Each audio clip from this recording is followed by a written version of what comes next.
So IVF చేయించుకుంటున్నప్పుడు ఎవరు embryos ఇస్తారు? Donor embryos ఇస్తారా, లేకపోతే వాళ్ళ పిండమేనా? ఐవీఎఫ్ ఇంజెక్షన్ చేసుకుంటే ఎవరిదో వేసేస్తారు కణము అన్న అపోహ చాలా మందికి ఉంటుందండి. సో ఈ రోజు నా ముందు కూడా ఒక కపుల్ ఉన్నారు. వీళ్ళు నేను అదే అడిగాను, ఇన్ని సంవత్సరాలు 37, తిన వయసు, మీ వయసు ఎంత అండి? 45. సో 45-37 సంవత్సరాల వరకు కూడా ఐవీఎఫ్ చేయించుకోవాలని ఇంతకు ముందు చెప్పారు డాక్టర్ గారు అని అంటున్నారు. నా దగ్గరికి రాకముందు వేరే డాక్టర్ గారు కలిసాము అని. అయినప్పటికీ కూడా మీరు ఐవీఎఫ్ చేయించుకోకపోవటానికి ఏంటి రీజన్?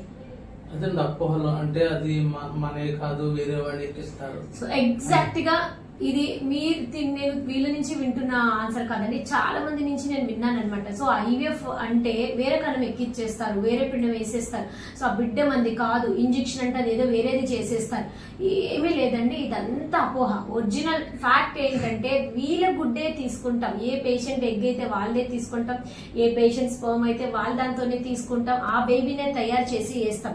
సో డోనార్ కావాలనుకున్న వాళ్ళకి డోనార్, సెల్ఫ్ కావాలనుకున్న వాళ్ళకి సెల్ఫ్, చాలా పద్ధతులు ఉంటాయండి. కానీ ఐవీఎఫ్ అంటేనే ఆ ప్రతి ఒక్కరికి డోనార్ అని అనుకుంటారు. అది మాత్రం చాలా అపోహ అనమాట. సో ఈ రోజు మీకు ఎవరిది చేసాం? మీదే చేసామా, డోనార్ చేసామా? మాది చేశారండి. సో వీళ్ళకే ఇంజెక్షన్స్, వీళ్ళకే ట్రీట్మెంట్, వీళ్ళకే మత్తిచ్చి ఎగ్ తీసి వీళ్ళ స్పర్మ్ తీసుకుని వీళ్ళ బేబీనే తయారు చేసి వీళ్ళకి ఇచ్చాం.